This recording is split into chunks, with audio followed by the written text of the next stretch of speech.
Welcome to State of the Market, a program that is brought to you by Business Weekly with me, Kuzanai Sharara. State of the Market is a program where we look at various sectors in the Zimbabwean economy to see how they are doing, how they are performing, and also what the outlook is like. And today we are looking at the export market, and to help me unpack that market is ZimTrade CEO, Mr. Alan Majiru, who will be taking us through the 2023 performance of the sector and going into 2024 in terms of the plans that they have.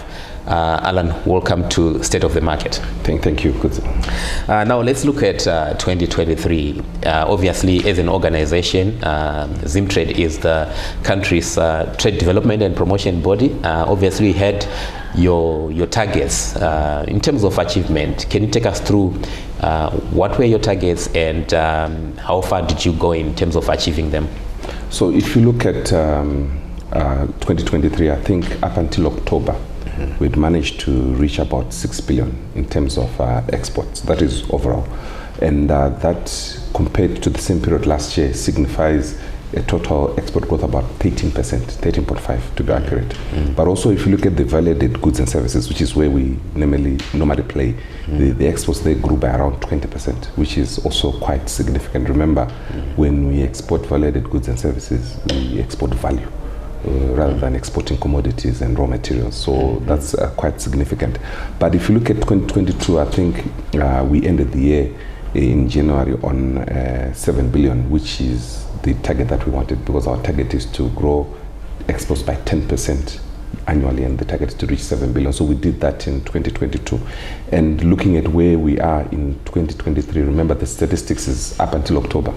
We have not gotten the ones for November and December. So we believe that by the end of 2023, we are going to be in line with the targets that were set, both on the overall growth, but also looking at the value-added goods and services.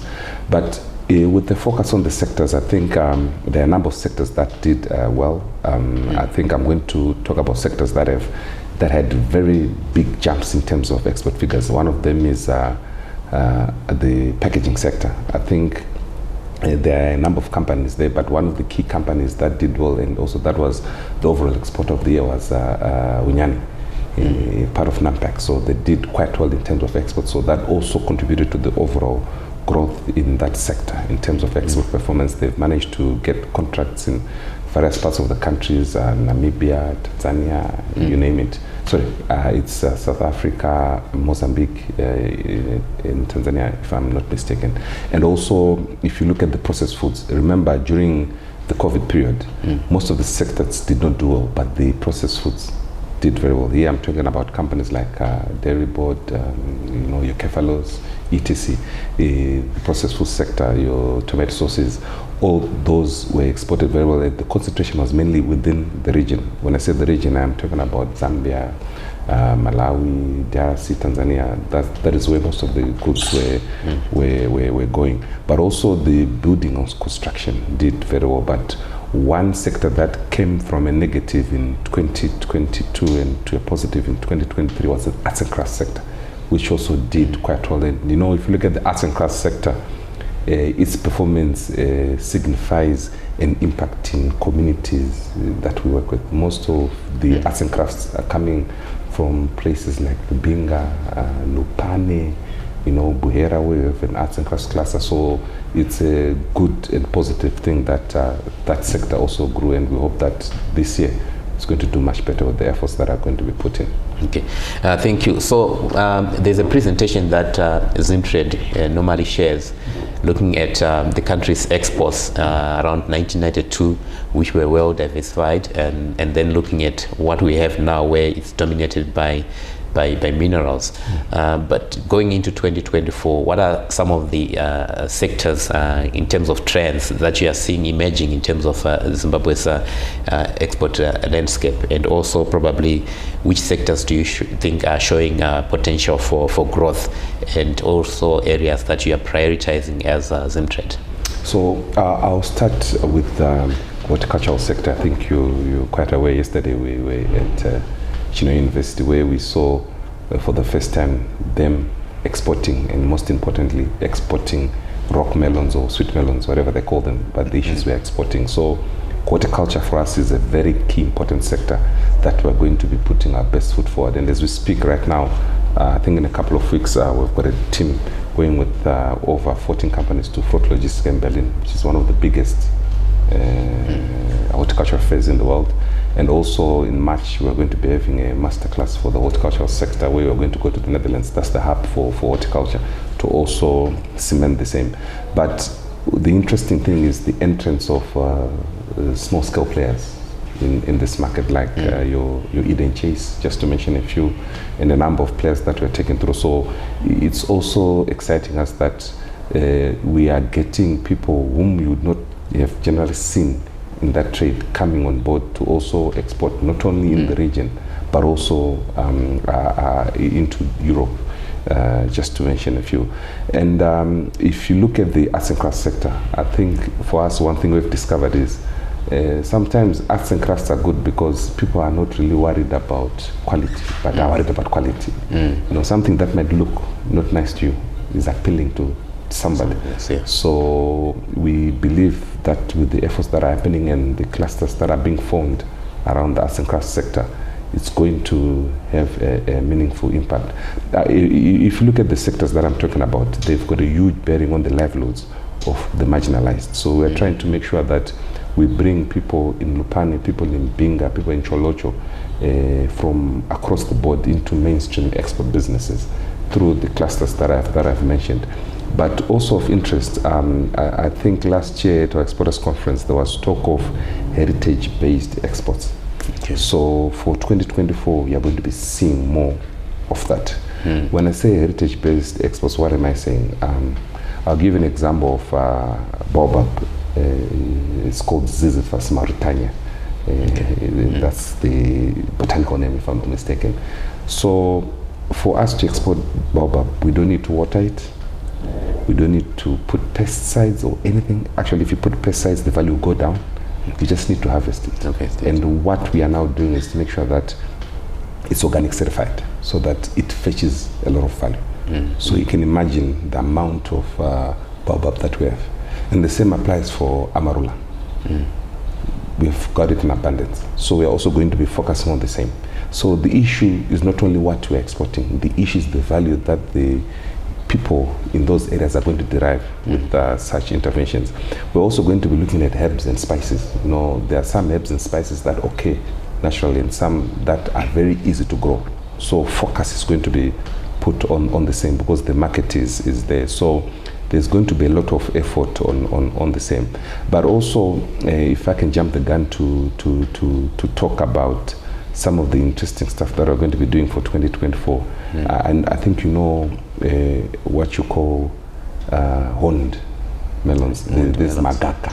Oh, okay. Yeah. So, the name means what? Yes, those ones. So there's a huge demand and appetite in Europe for the same. And we're also establishing the same in UAE, so that we export. So even during the Fruit Logistics Cafe, we are going to take samples for people to have a taste and to see. And then from there, we're going to have discussions in terms of how do they want us to grow them. Remember, at the end of the day, when you grow something, have an offtake. You don't want to start to grow whilst the buyer does not tell us what we need to do for us to meet their market demand. So it's going to be something that we're going to be working on closely. So we are hoping by next year, you know, the season is this time. By next year, when we go through the magaka season, we are hoping that by this time next year, we're supposed to be having some horned melons on the shelves, either in UAE or in Europe. You spoke about cluster initiatives, and the issue of skills and resources is something that probably many might be struggling with.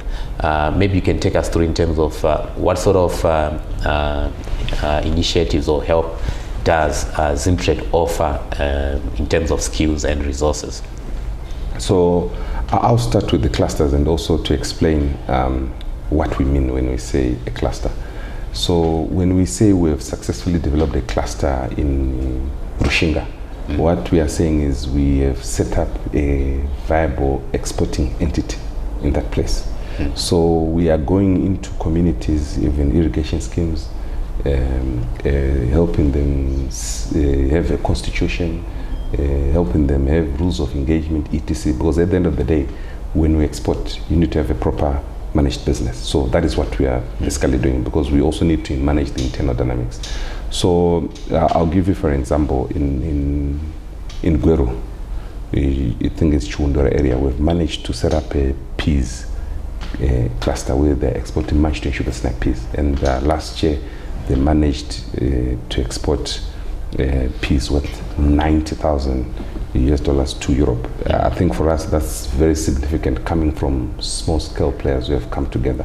And this year the buyers have managed to give them an offtake of mashed and sugar snack peas to a value of around 150,000 US dollars. So the good thing is it's growing.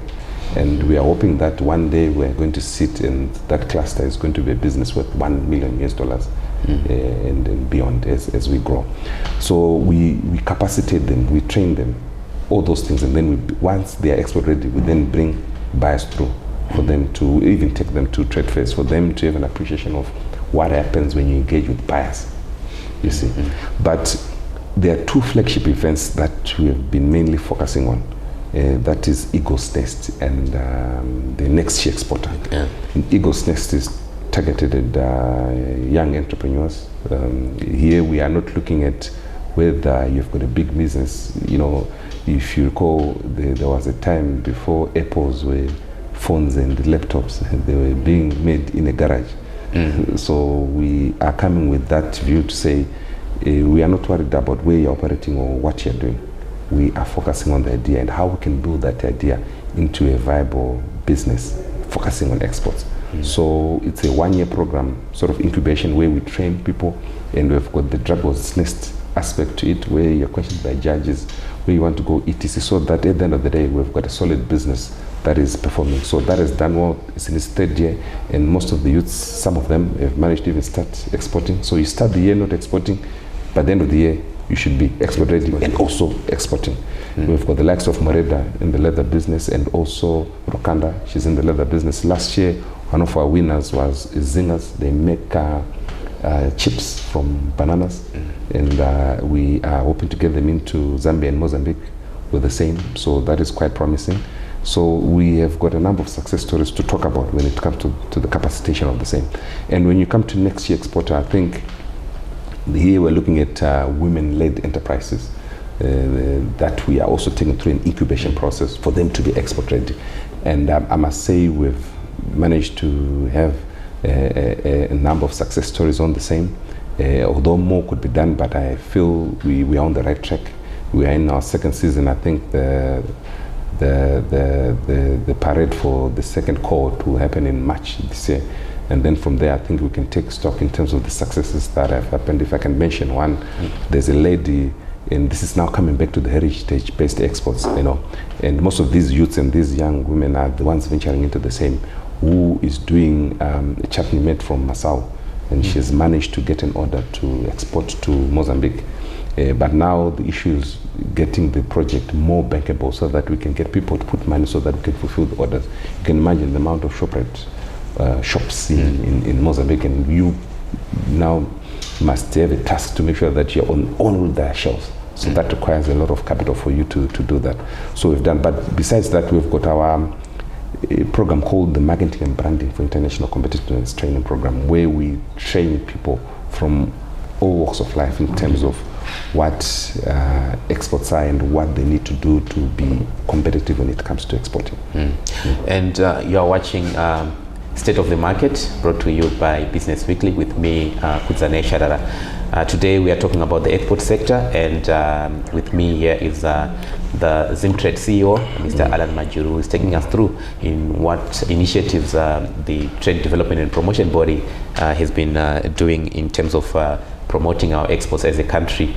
The Middle East is one focus area that ZimTrade has been working on, going to outward missions in those countries.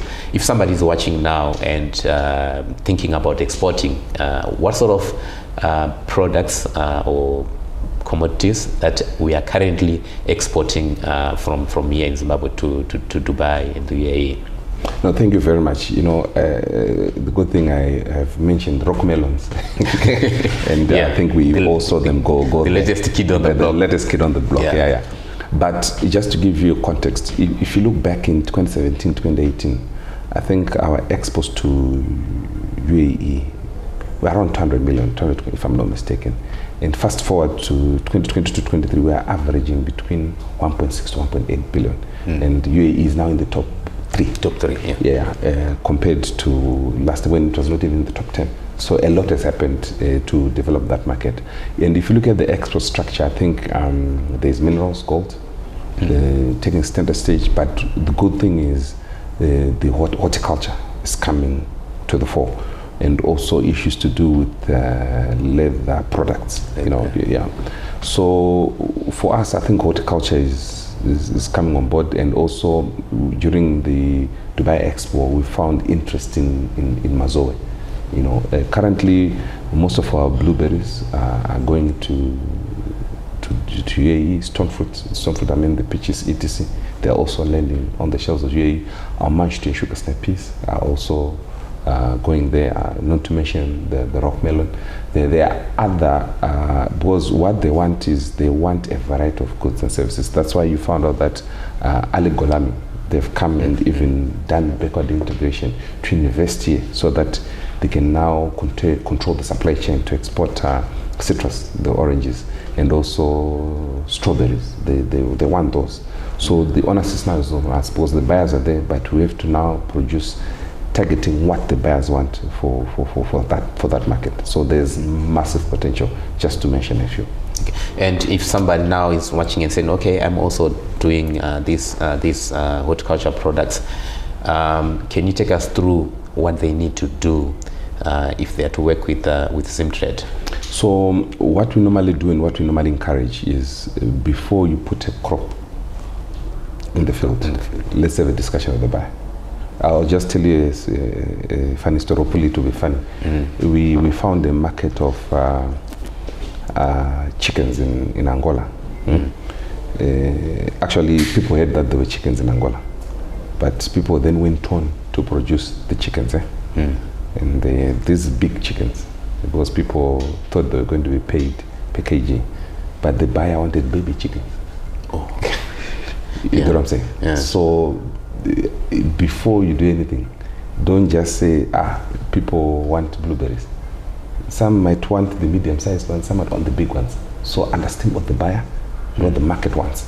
And so that information, you can find it from ZimTrade. Everything you'll find from ZimTrade. The buyers, we've got a database of the buyers, complete sheet, because what we are now doing is we are now going through all provinces, giving them information of the requirements and quantities that are required for the export market, for them to assist us in organizing farmers and players to be able to export. So first of all, let's see what the market wants.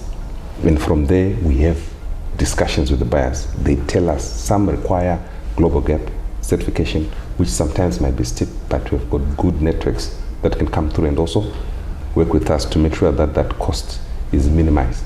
You get it? So we then go through a training phase to say, for us to export, what needs to be done. You get it? And we also take people through a learning phase where we also take you to trade phase, so that you also understand. Remember, you can then produce, but fail on negotiating. And during the negotiating processes, you then lose on value. So we also share and train on negotiating skills when it comes. So it's a whole array of issues that we go through up until we get to the export front. And you spoke about countries that we are exporting to, inroads into Zambia, some into Mozambique. South Africa is also Zimbabwe's biggest trading partner. Are we making any inroads in terms of the areas that ZimTrade focus on? Yes, we are. We are making inroads, but what we are also doing, because if South Africa sneezes, we catch a flu, because our eggs are in one basket. So as much as it's going to be key, because we use the Durban port mainly, but also we have got the Beira corridor that is opening up, and also in Namibia, we've got a dry port that has opened up. So we want to use those routes to diversify our export basket. If I can tell you that in 2022, I think during the same period, January to October 2022, 41% of our about 40% of our exports were going to South Africa. But if you look at January to October 2023, comparing the same, I think our exports have gone down to around 30%. But the good thing is, overall, exports are growing. But we are diversifying the basket, which is very good. But what we are now currently doing is also now doing an analysis to see, of that 10%, what is it that is diversified to other countries, so that we see whether we are also realizing value in terms of value addition, or it's just a matter of shifting channel of exporting commodities on the same. So a lot is done. But for South Africa, what we've realized is we've got a big chunk of our diasporans in South Africa. So we are now intentionally guided by our Ministry of Foreign Affairs and International Trade, going through to target the diaspora to make sure that we not only export commodities and raw materials, but value-added goods for our diasporans, but also for other people in the South African market. So you're going to be seeing a lot in terms of that area for engaging the diaspora, for them to be torchbearers for our products. Yeah. You can't talk of trade without talking about the Africa Continental Free Trade Area, which is coming. It's here. How prepared are we as a country, and what initiatives is ZimTrade taking to make sure that we get our share of the continental cake?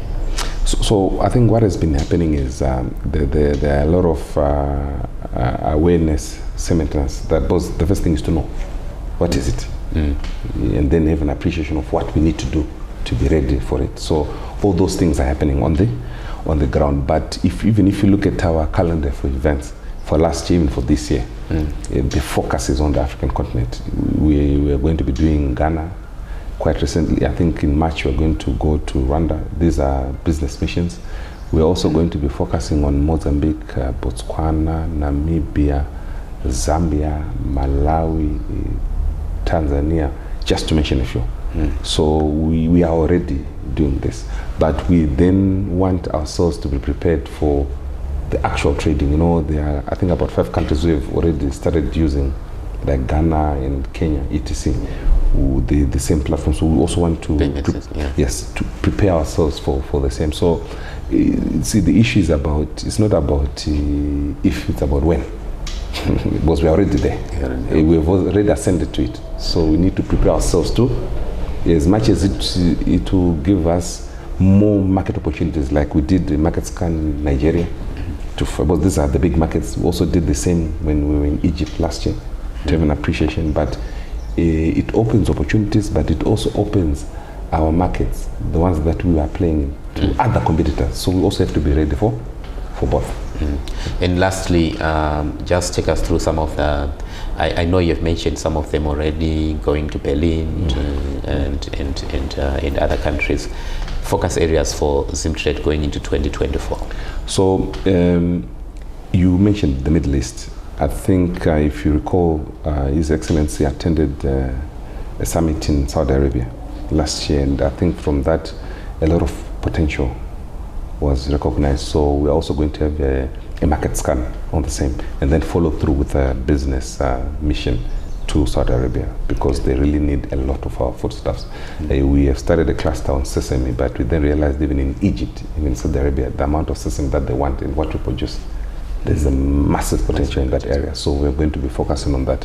Also, we're going to do an outward mission to Doha, Qatar. I think the Minister of Foreign Affairs and International Trade there, Ambassador Frederick Shah, did an engagement with the diaspora there and some business people, and we found out that there's massive opportunity there. So I hope to see in Doha, time permitting. So we're also going to have an inward seller mission from the UAE coming through. But also we are going to be attending fairs in Zambia, in Mozambique, like I've mentioned, Rwanda, Botswana, it's one of our key partners there, and also the UK. And in the Middle East, China, we're going to be having a Zimbabwe-China Business Forum later on in the year. And also we'll attend the Malaysia show where they are doing halal products. They are going to train us for us to be prepared to export our halal products to them. So that's something to also look forward to. And also we are now at final stages of working out our participation at Osaka Expo 2025, and I think Treasury has allocated funds for us, which is very good, and we are hoping that by end of this year, I think we'll be good to go. We're going to spend the first 3 or so months of next year just cleaning up the small issues to make sure that our participation is something that the world will talk about. Yeah. Thank you, Mr. Majuru. You were watching State of the Market, a program brought to you by Business Weekly with me, Kudzi Sharara. And today we are focusing on the export market, and obviously spearheaded by ZimTrade, which is the country's trade development and promotion body. And if you think you want to export, ZimTrade is there to handhold you. Thank you for watching. Thank you, Mr. Majuru. Thank you.